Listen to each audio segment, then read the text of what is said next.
on my page now. Okay, I'm gonna refresh your page on. I think when we do our Tuesday election coverage stuff, I'm gonna have to get on Facebook Live so I could get the stream in, because we couldn't do that debate night. That was horrible. So we are live, and yes, we are live. So I'm going to share this feed now with the group. Yes, we are live. You're live. And then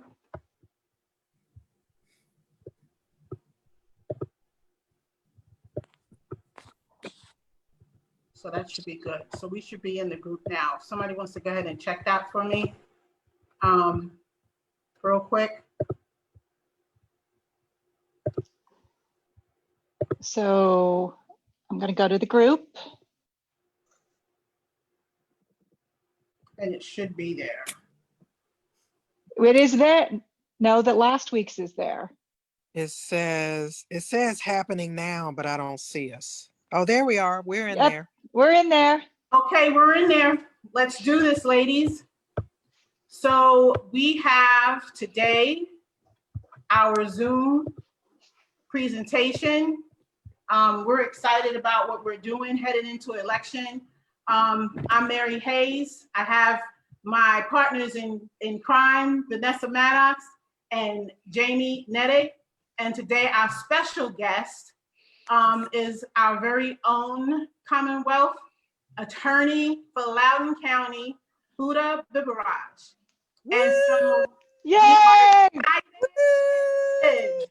about what's going on here in not only Virginia and Loudoun County, but to all of our neighboring, over 5,000 of you that are in this group. I went over some of the pictures in the group and I kind of did some reminiscing, and I got a little misty-eyed because we came a long way. And so I want to get started and kind of dig deep, because we're going to talk about the road to election Tuesday.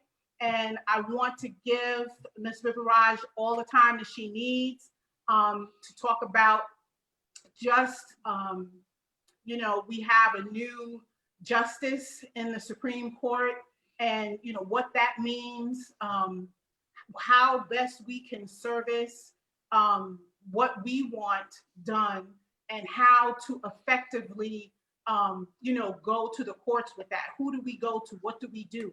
So whatever you want to add to this conversation, please feel free. The floor is yours.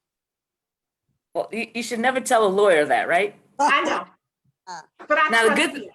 I was gonna say, and the good thing is, you know, I'm not gonna charge you by the minute, so I think we might be all right. Thank goodness. Woo! Well, thank you, first of all, for the opportunity to come and chat with you ladies. I really appreciate your efforts and your community service, because that's really what we need to be able to do, is to embrace our community and get them engaged and let them know that their opinions and their votes count. Mary, when you were talking about us having a new Supreme Court justice, everybody's got an opinion as to how we got here and whether that was right or that was wrong. One thing that we have to remember, it's almost like the general elections. Voting for the president is huge, but sometimes your impact is greater on a local level. And I would say the same thing here with our judges and our courts, law enforcement, Commonwealth attorneys. On the local level, they have a greater impact to your daily lives than maybe something that we would see up in the federal level or on the Supreme Court level. So any questions that you guys have, please chime in. This is supposed to be a conversation. So what you want to know is important for me to share with you, not what I want to share or what I think is in my head, because that, honestly, that's me. But if you tell me what you want to know, we will answer the questions. Well, I know there's the one thing that I would love to ask you, because, you know, just kind of knowing Loudoun County's history and seeing more women get involved in politics and just trying to push the vote forward. One thing that we have always spoke about is just like you said, the state and local elections, the community elections, the school board elections, all of those things are what's important, because those are the people that we can see, feel, and touch. And so they would have the greatest impact on taking our issues to the Hill and different things like that. So when you came into Loudoun County, I think you took the seat of someone that's been sitting there for 16 years. Is that correct? Partially because he ended up ascending to a judgeship. Mm-hmm. And then his chief deputy ended up being appointed for a period of about, I want to say maybe 5 days, 4 days. I mean, like a short period of time.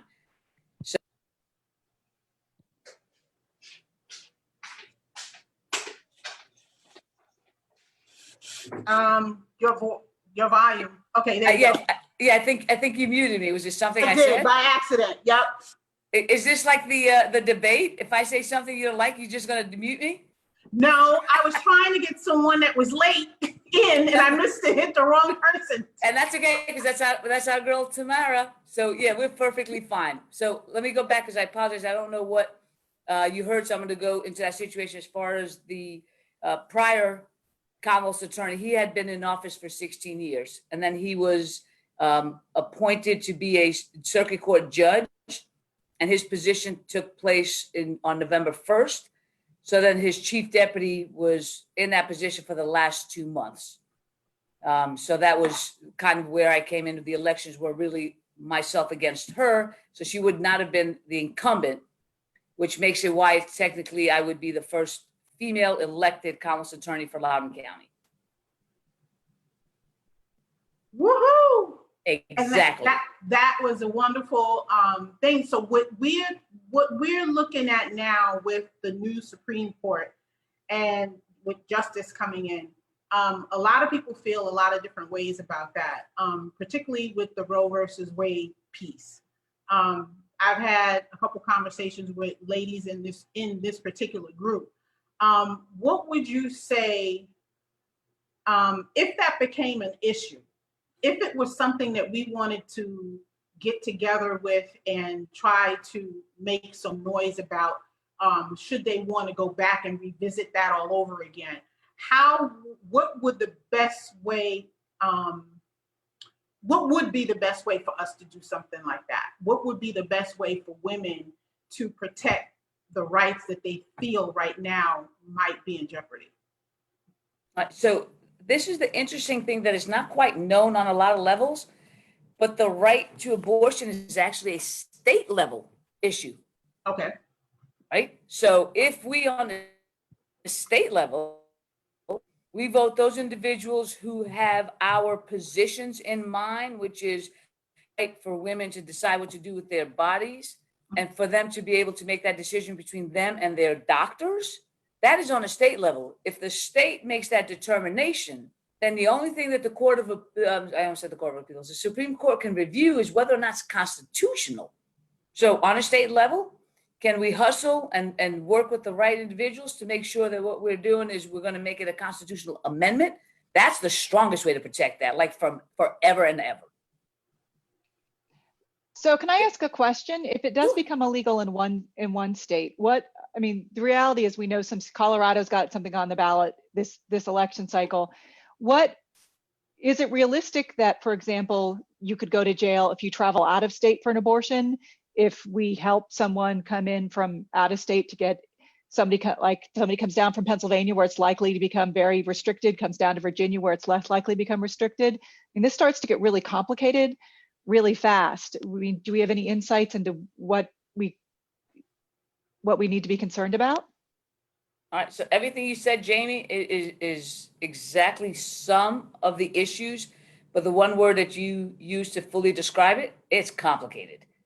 So it's anywhere we go, as far as with this issue, it becomes complicated because of a couple of reasons. It's how does it branch off? How does it feed? How does somebody interpret it? How does somebody apply it?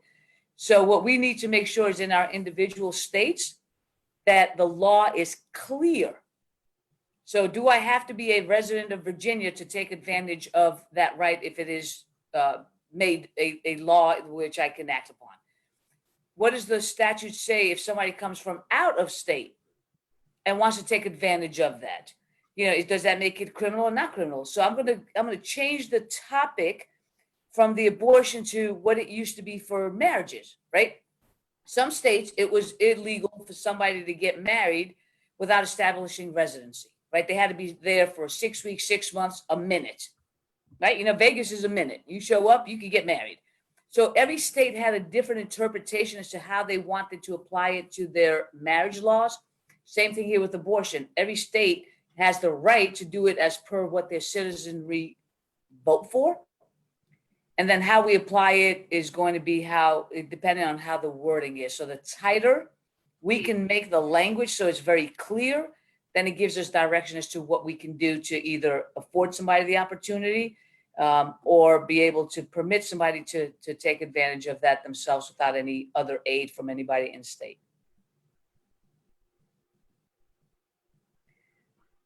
You brought up marriage. Do you think that, there are people who have expressed that they think marriage equality could be rescinded, and it's just a slippery slope until interracial marriage is also in play in some places. Do you think that's something we need to be realistically concerned about, or do you think that's alarmist? Okay, so I'm gonna show you what I'm drinking. It literally is sparkling water. It's a Costco Kirkland blend, but you make me want to put out a bottle of vodka and just start chugging, because that is how amazing it is as far as what you nailed. Everything's fluid. And we talk about fluid, let's talk about river. A lot of times river, does it go upstream or does it downstream? It depends on what the environment around it is. Same thing with politics. We think we've moved forward, and we have, on the issue of integrated marriages, integrated schools, also our LGBT community, what rights they have. And we think we're moving forward, but that's like being on an ice block. As long as the weather is right, we're solid. If the political temperature is different, that melts, and all of a sudden we're very unstable. So that's why it's so important for us to do what you guys are talking about, is to be engaged. How do we do that? Not take for granted what right we have today. Don't assume it's going to be there tomorrow. So we got to fight tooth and nail to make sure that we are promoting that, and people understand that we have a voice and we have a vote, and we're going to use both. And okay. And what I wanted to ask, I'm sorry, go ahead. I've asked a lot of questions. Sorry. So go ahead. I do have a question specifically. Can you give us your opinion and insights into what you believe the effects of women's votes in this election? I personally feel that women are going to decide who sits in the people's house next. What are your thoughts? I resonate that. That is a resounding statement that we have to understand. If you think about where we are today, if you look at a lot of these professions, careers, colleges, we're more than 50%. So from the behind the scenes, we rule the world. From the paychecks, the front of the scenes, the CEO, we don't get our seat. So until we sit there and stop being supporters and start being on the front line, we relegate ourselves to those positions. So if we all get out there and we voted for the interests of women, families, our world would be so much more daggone solid.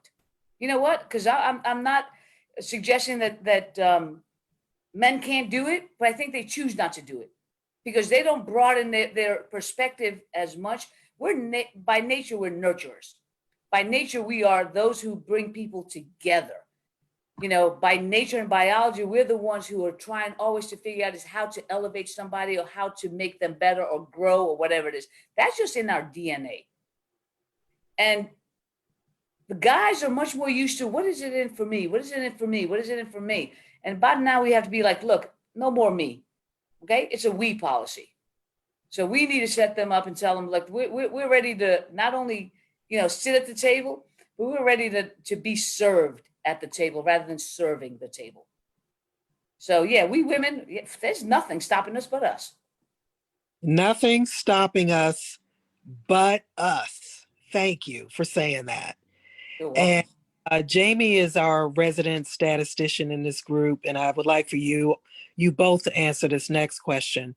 So, my chosen career field and what I do in my business is recruiting, particularly focusing on helping women and girls, young women, becoming and staying gainfully employed, but not only that, but making sure that we reach back and pull the next woman along with us. Okay. All of you know I'm always on my soapbox about that. I'm always on my soapbox about women, hashtag women helping women. Can you two speak on that in terms of your careers and what you've learned? I'm gonna defer to Jamie, see what she has to say, and then I'll compliment that. Well, I mean, I think statistically, I don't want to pull anything off the top of my head and have it be incorrect. But I think if there's one statistic that we can start off with right now, it's looking at the Supreme Court. And just sort of stepping back, we replaced RBG with, I'm not sure what I want to call her, Amy Coathanger Barrett. And I do want to just, yeah, you can look at me like that tomorrow. You know, one of my favorite quotes from RBG is "when there are 9."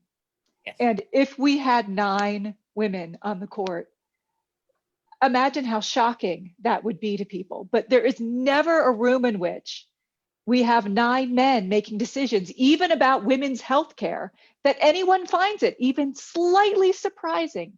Look at CEOs of our leading companies in the country. Not only are there very few women, but the women we have are predominantly white, and more than 50% of them are somehow blonde. Not putting down blonde women, but yeah, that's a bottle blonde. I mean, do whatever you want with your hair. You know, I think everybody on this knows my hair is purchased, but I'm okay with that. All of our hair is purchased. Wow. So, but really stepping back, and to your point about how do we lift women up, I think that we need to have an honest conversation here, especially this generation of women, about how the generation that came before us worked so hard for these incredible gains and opportunities for women. And I don't know where we dropped the ball, but we did not pass the Equal Rights Amendment. And so a lot of what is happening now, to Buta's point, is because we don't have this in the Constitution. If we had that now, you would have to overturn that for us to go back. It would be a much higher bar for us to move backwards. That's where we dropped the ball, is that repealing the constitutional amendment would be really difficult, but we didn't do that.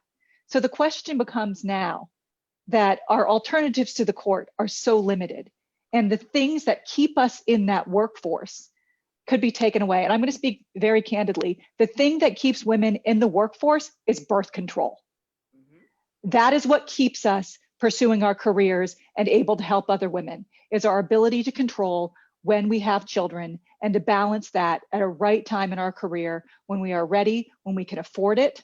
1 in 3 women in this country have an abortion, and most of them are already mothers. And it's because we're trying to balance being able to provide for the children that we have, that we love, and make sure that we can take the best care possible for our families.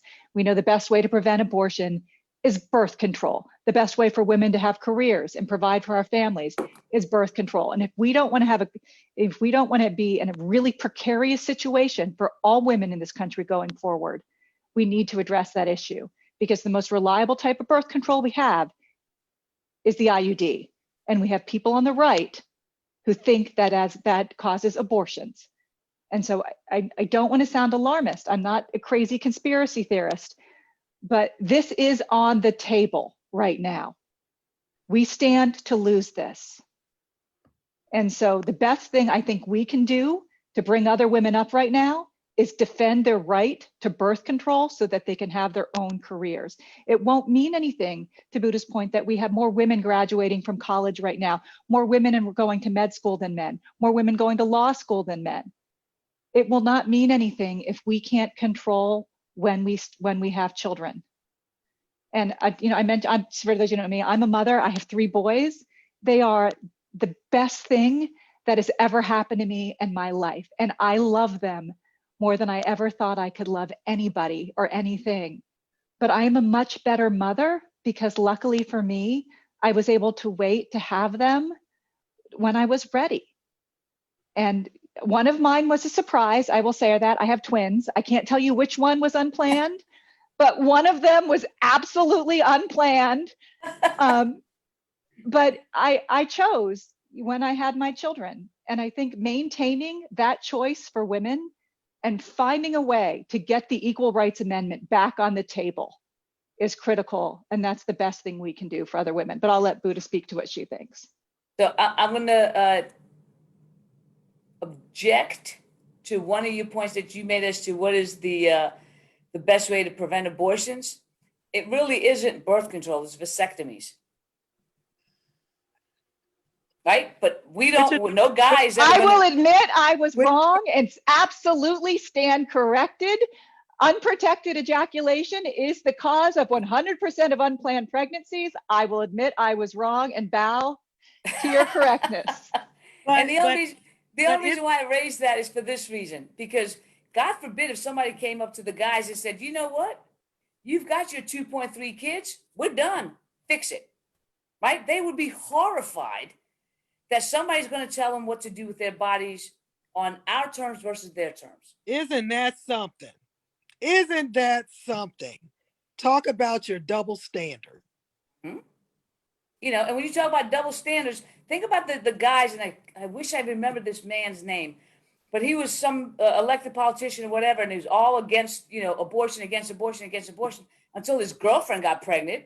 And then he's like, yo, baby, I can give you the money for that if you need it.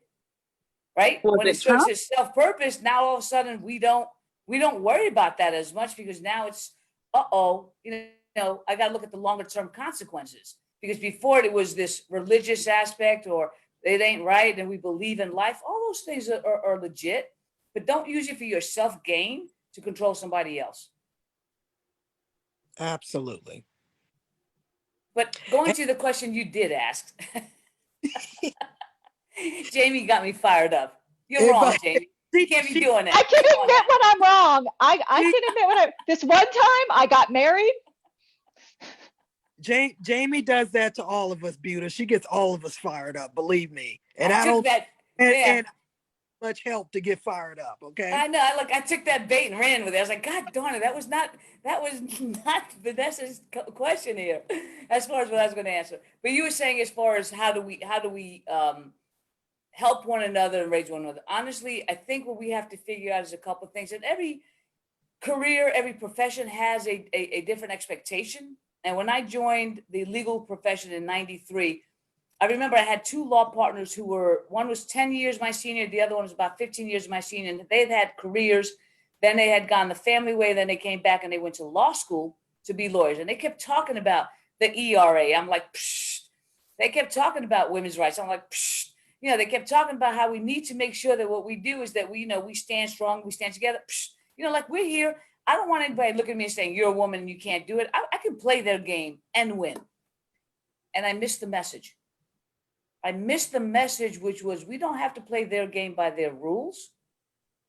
What we can do is we can play our game, our rules, and raise one another, and end up not winning the game, but annihilating the competition.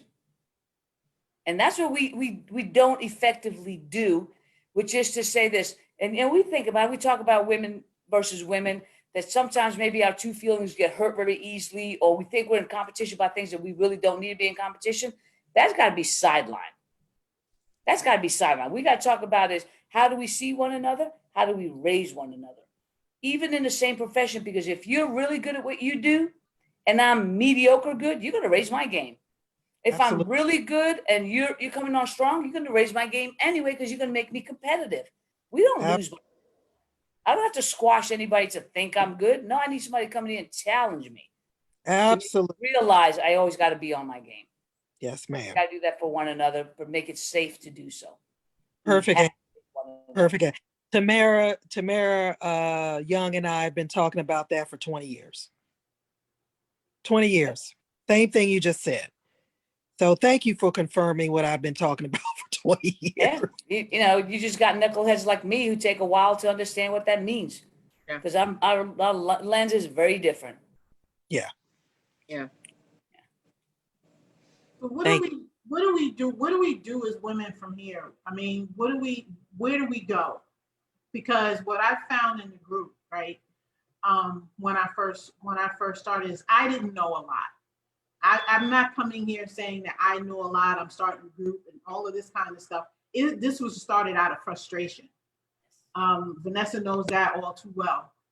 This was started out of frustration. So how do we take that frustration? We've taken that frustration, I'm sorry, and made action. We've texted, we've phone called, we've written letters, we've done postcards, we've spoken to people. We've taken a lot of verbal abuse from people in the street to our own family members. Some of us have lost friends behind this. I know I have. Just certain people you had to cut ties with because you couldn't handle their views, particularly when their views affected your life. So where do we go from here as women? We have this information now. A lot of us eyes are open to seeing the injustice that's going around, not just in our families, but with people that don't look like us and our friends, and we want to support them. What do we do with that information now? We don't want to just go back and sit on it and let it go dormant. How do we push that forward? All right, so think about how every day you have meals, right? You always keep coming back to the table. It's not like I ate yesterday, so I'm not going to eat today. Same thing with knowledge. Just because we learned that yesterday, we can't leave it in yesterday because we feed off of that. Our body thrives off of that. Our minds thrive off of that. The other thing is, as you come to that table and you're feasting off of what you learned, share your plate. But you got to bring somebody to your table, right? Because think about, I already gave you my Kirkland soda, but I'm going to give you my other Costco analogy, right? You go to Costco and you're paying for strawberries $1.99 a pound. You could go to Harris Teeter and you could pay $6 a pound. If I go to Costco, my $2 a pound, I buy 20 pounds of strawberries. 19 of them go bad. Why? Because I got more than I can use. Same thing with knowledge. If I don't share that, I waste it. So we got to bring people to the table that we can share. And the other thing that ends up happening is this: people challenge us.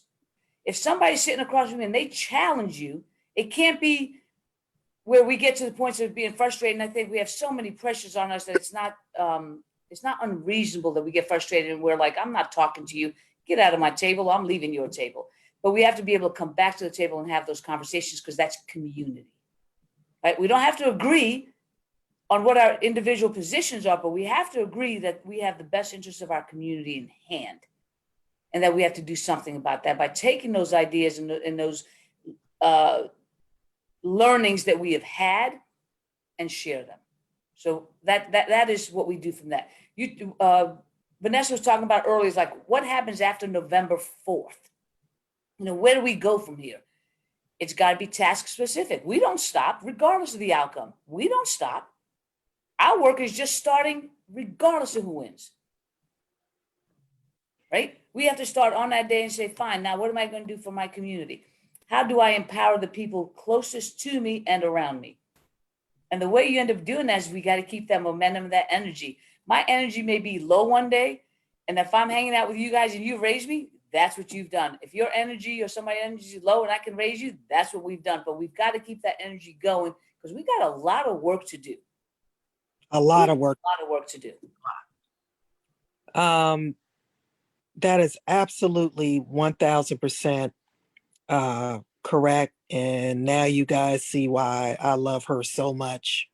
I had an opportunity, myself and another colleague, to spend about 3 or 4 hours talking to Buta. And the reason why we get along so well, other than her being from New York, is because when you ask her a question, she's very insightful from her own perspective.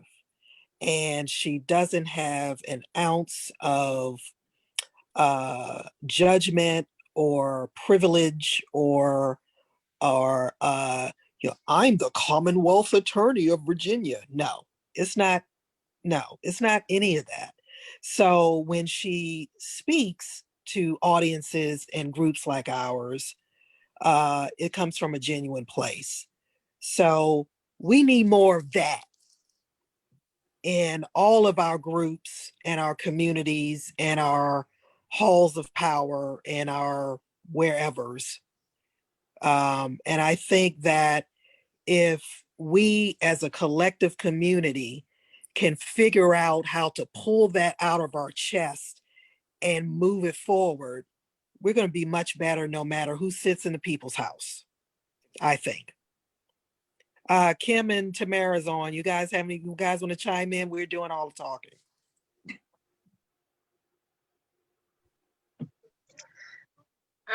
I agree with everything. I think Buta is the first time I've met you, and I love you already.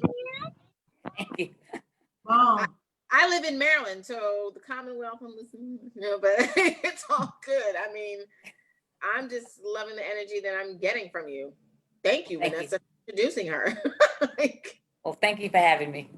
Yes, straight and to the point. That's what I like. No beating around the bush about, the answer. Straight to the point, in your face. This is what it is. That's what I like. I thought I was subtle. Not to me. I loved it. Yeah, I'm gonna have to co-sign. I don't know what I came in on. I was a little bit late tonight, but the conversation that I overheard, it was just like, what did I miss? And how can I go back and listen? But I do appreciate, just like we said about Jamie before, I do appreciate a straight shooter.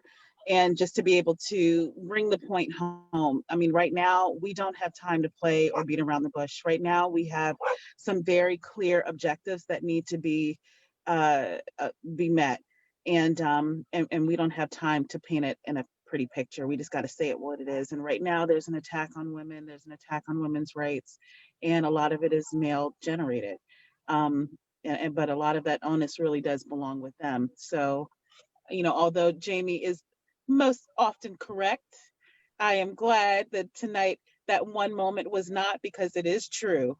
Men and their unmanaged reproduction tool is really where the onus belongs at this point.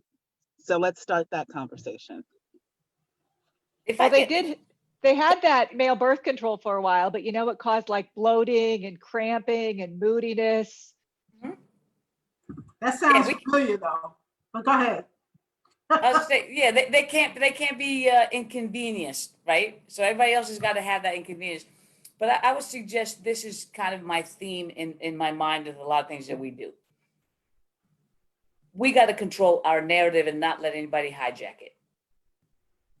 Because that's where this comes from. When we start talking about our rights to our bodies, our rights to, even for health purposes, rather than just, family management.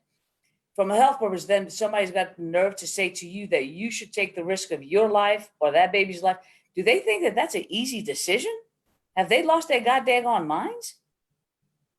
Right? So you talk to anybody who's ever lost a child on any circumstance.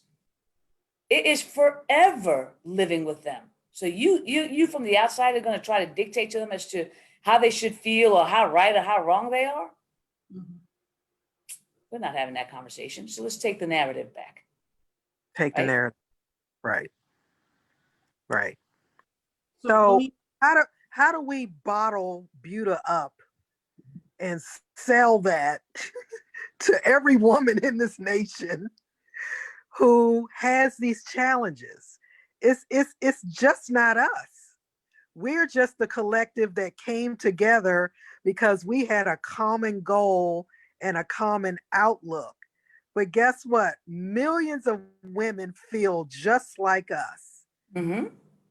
I mean, how do we contain this? And if we can't do it, tell me. But I mean, I know there's a way. I think for starters is this: own it.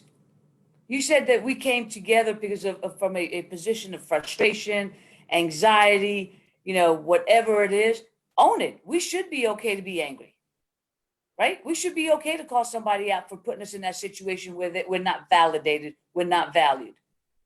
You know, because, and this is where it's going to sound insulting. It's not intended to be insulting. It's just, it's intended for me to be able just to speak to my observations. The difference between men and women is how they present. We always understate our ability. We want you to recognize how good we are and that we got this and we do it well all the time. A guy will come in there and he'd be like, you know what? I got this. I could build, you know, from scratch, you know, a 16-story building. And you're like, well, do you have a degree in construction? No. Do you have something that talks about that you've got that experience? No. Then what the heck makes you think you can do it? Have you ever even built a building before? Like Exactly. one? No, but it's one of those things. They exude that sense of confidence, like they could do it all, and then they can't deliver. But we undervalue, we understate, and we overdeliver. So at this point in time, what we have to do is reconcile that ability. Own your awesomeness. Right? When you come to the table, you've done 10 things, and somebody's saying, hey, can you do this? Heck yeah, I can do it. You know why? Because I've been doing it. I'm not going to try to build that building on no knowledge. I've built 10 buildings, and let me tell you why I should be the one that you choose. I think that's important. And in my field, we call that imposter syndrome with women, where we understate our value because we don't see it. But I think the flip side is that we as women need to start making that behavior by other women acceptable. Because what we see is women also, because of internalized misogyny, tear down other women who exude confidence and who will behave in a way that says, I'm an authority, I got this, I'm the person you should listen to. So we as women have to do that as well. This isn't, I mean, real talk here, this isn't just coming from men. No, that's exactly 53% right. of white women voted for Trump. So I want to speak to that because I had this conversation with a couple of ladies for breakfast. And when we were on the chat before this call started, Jamie was talking about, you know, what she was going to speak on. And then she says, well, if I need to shut up, I will. And I want to respond and say, Jamie, hell no, you will not shut up because you're learned. You know what you're talking about. You hear me talking stats? Hell no, I stick to what I know, right? And you should absolutely not contain yourself or be quiet or shut up because you're the SME in that area, okay? Everybody has their own strength. Now, here's what people have been saying to me all my life. Vanessa, whenever you walk into a room, you just walk in and flash that smile and you take the whole room over. I said, you know what? You damn right. And I will continue to do that. Every room I've walked in the last 25 years, I take it over. But guess what? I take it over, but I also watch who's in that room that's like me because I'm still learning. So we have got to learn to value our strengths. Stop cowering. Stop thinking you got broccoli in your teeth. So what? Suck that shit out and keep it moving. Right? All right. I hate to see women devaluing their confidence. I'm a confidence coach. I just started doing it out of nowhere. And guess what? It's a lot of us out here that need it. Good. So I'm talking to every chick on this call right now. All of you are fabulous, smart, talented, accomplished women. I want you to act like that every single day. Thank you. Flash that smile again. There it is. You know, what you said, Yuta, about men is 100% true, because that is why we're in the situation we are now.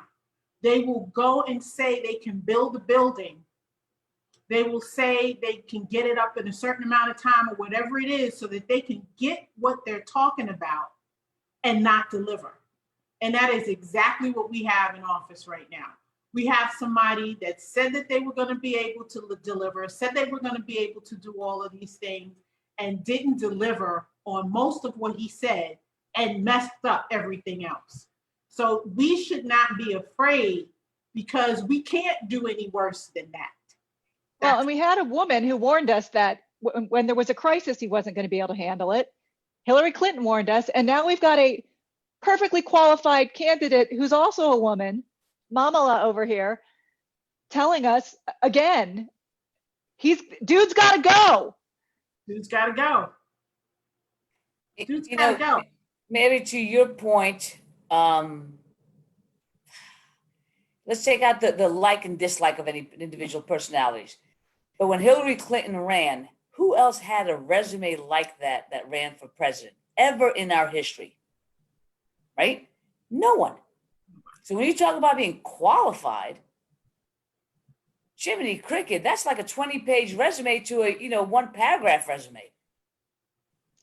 Well, and who thinks Donald Trump is likable? Why do we have to hold women to the standard of being likable?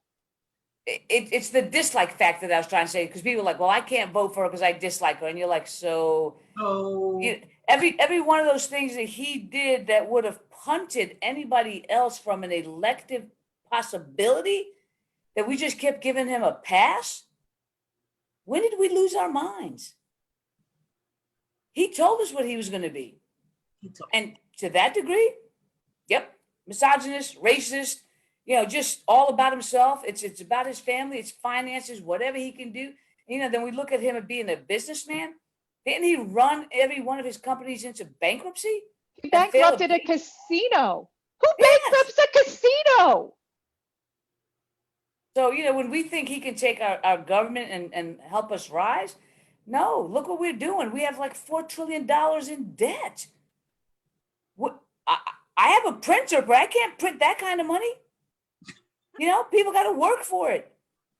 So and we have 200 taxes. Yeah, and we have 230,000 dead Americans and no plan from him other than herd immunity, which is likely by the end of the year, we will have 300,000 American lives lost. Yeah. 300,000 Americans. Yeah, I think the hardest part about even that is, something as simple. And again, it's not that big daggone deal. Put on a damn mask, right? You go out there, put on a damn mask. You're going to go into throngs of thousands and thousands of people, and you're not going to encourage them to put on a mask. Rather, you're going to joke somebody who comes up and takes the stage, and you're like, ha, ha, ha, you're being politically correct. No, they're being healthy, right? They're being smart to protect the people around them. How about you just give them the kudos and say, thank you for being mindful?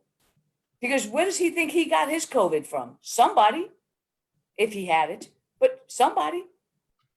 Well, and he was just in California saying that, brace yourself, ladies, if you haven't heard this, that in California, you have to wear a mask that you can't take off somehow, and you have to eat with it on. And then he went on to say that masks don't work.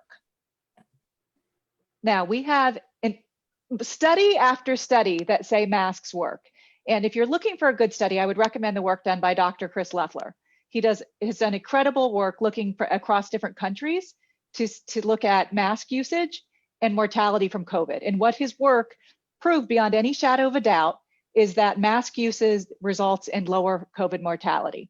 And his work was so good that Jeremy Howard, who's one of the leading artificial intelligence experts in the United States, who also looked at mask usage, actually called his work stunning. So, I mean, we don't have any question here on the data. Speaking from a data perspective, masks work, but cover your nose and your mouth, not just your mouth, your nose. So when you were saying, Jamie, you were speaking about the physician that they're saying that the mask doesn't work, I apologize, my brain went somewhere else. I was thinking it's the same argument as far as condoms, right? They're not 100% effective, so should we not have the guys wear them? Well, I did read somewhere that we can't convince men to wear a condom for 2 minutes. You think you're going to be able to make them wear a mask for 8 hours? 2 minutes? 2 minutes. Oh gosh, now my boyfriend's going to see this and he's going to think I'm talking about him. I am not. I love you, honey. You're awesome. Oh.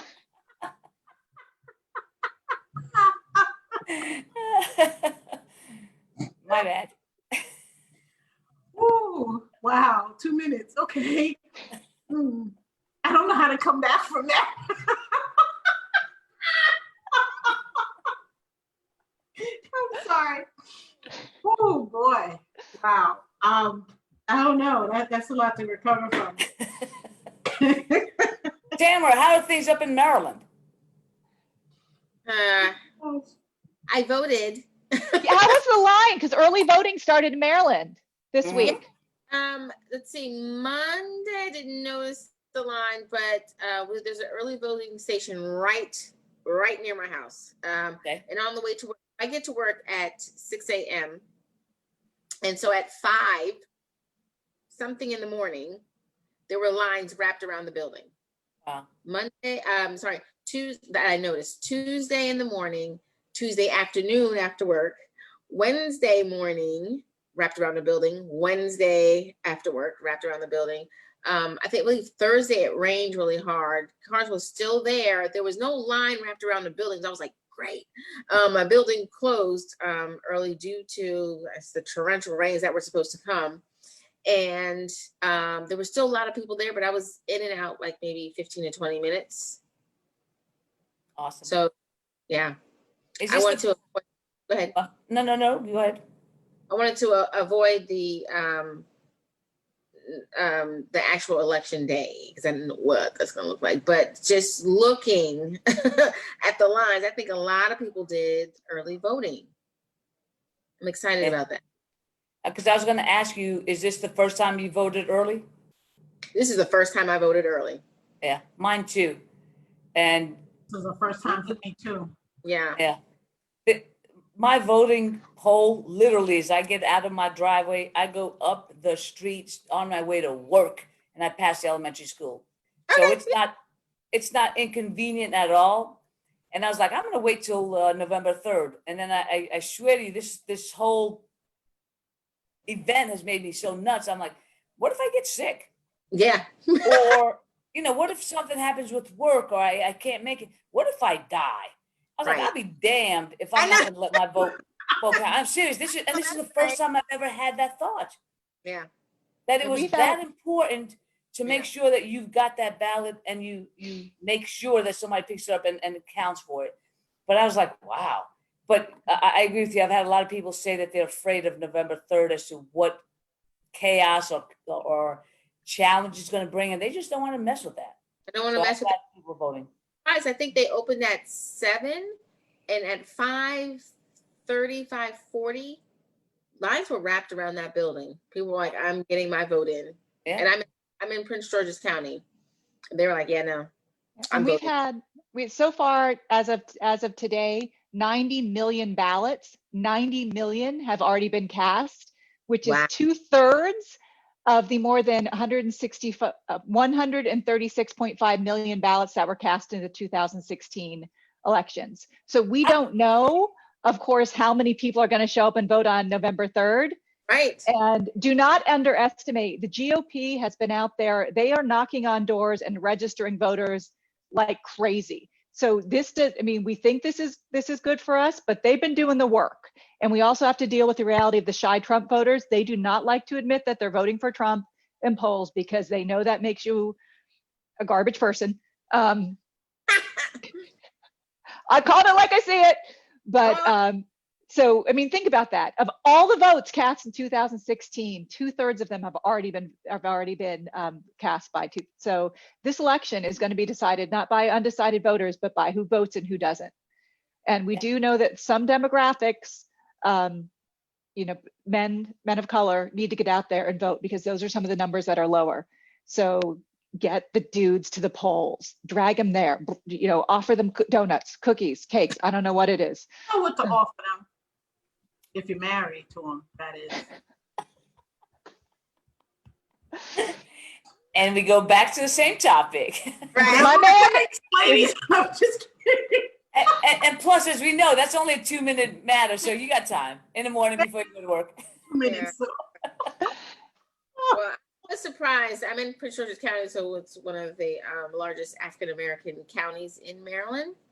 And they were out there. Males were out there, and I was happy to see it was wrapped around the building for most of the week. Friday kind of rained. They weren't out there, but Friday afternoon, It was wrapped around the building again, so it was packed. I know in Texas, they were talking about that too, with the lines, and that they were keeping the polls open for early voting, because I think theirs ended today. Okay. I think whatever it was, they said they were keeping it open 24 hours until 7 p.m. the next day.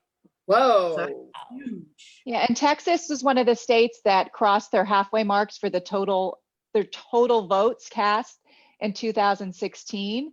Texas, Georgia, North Carolina, Nevada, Florida, Arizona, Colorado, Wisconsin, Maine, Iowa, Michigan, Minnesota, and Nebraska, which are important states, they're already past the halfway mark.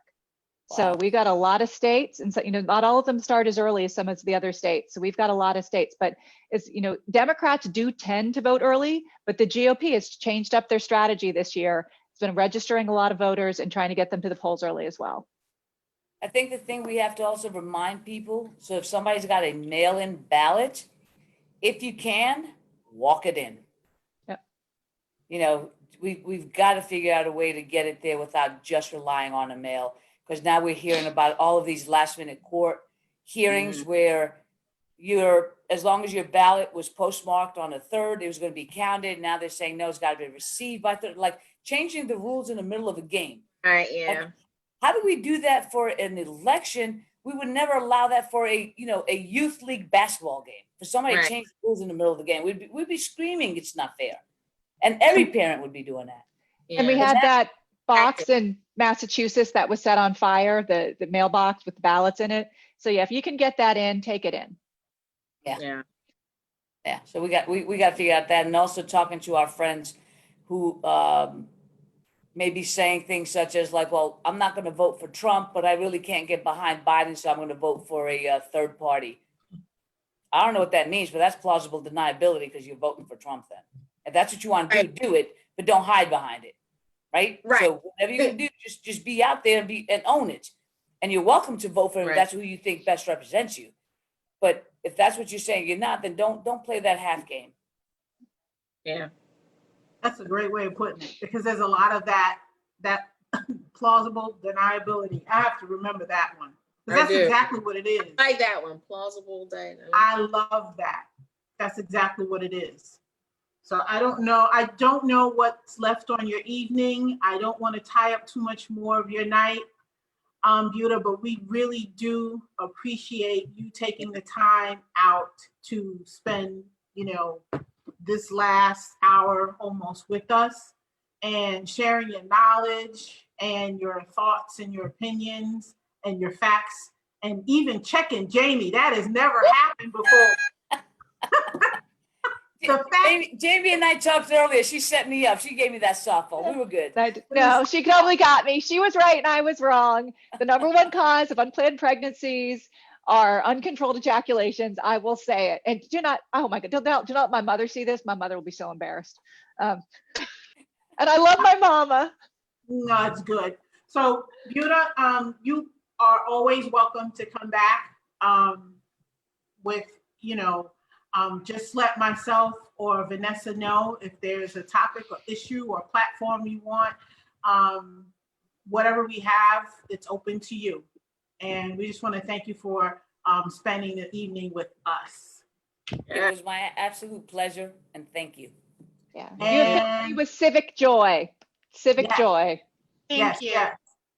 And we wanted to, I know Vanessa's in the car, but I wanted to thank Vanessa because she actually got Buta to come on tonight for us. And so thank you, Vanessa, for getting that done. Just a couple quick announcements. Tuesday is election day. Please, please, please get out to vote. If you did not take advantage of the early voting, I know there are many of you that are helping people, driving people.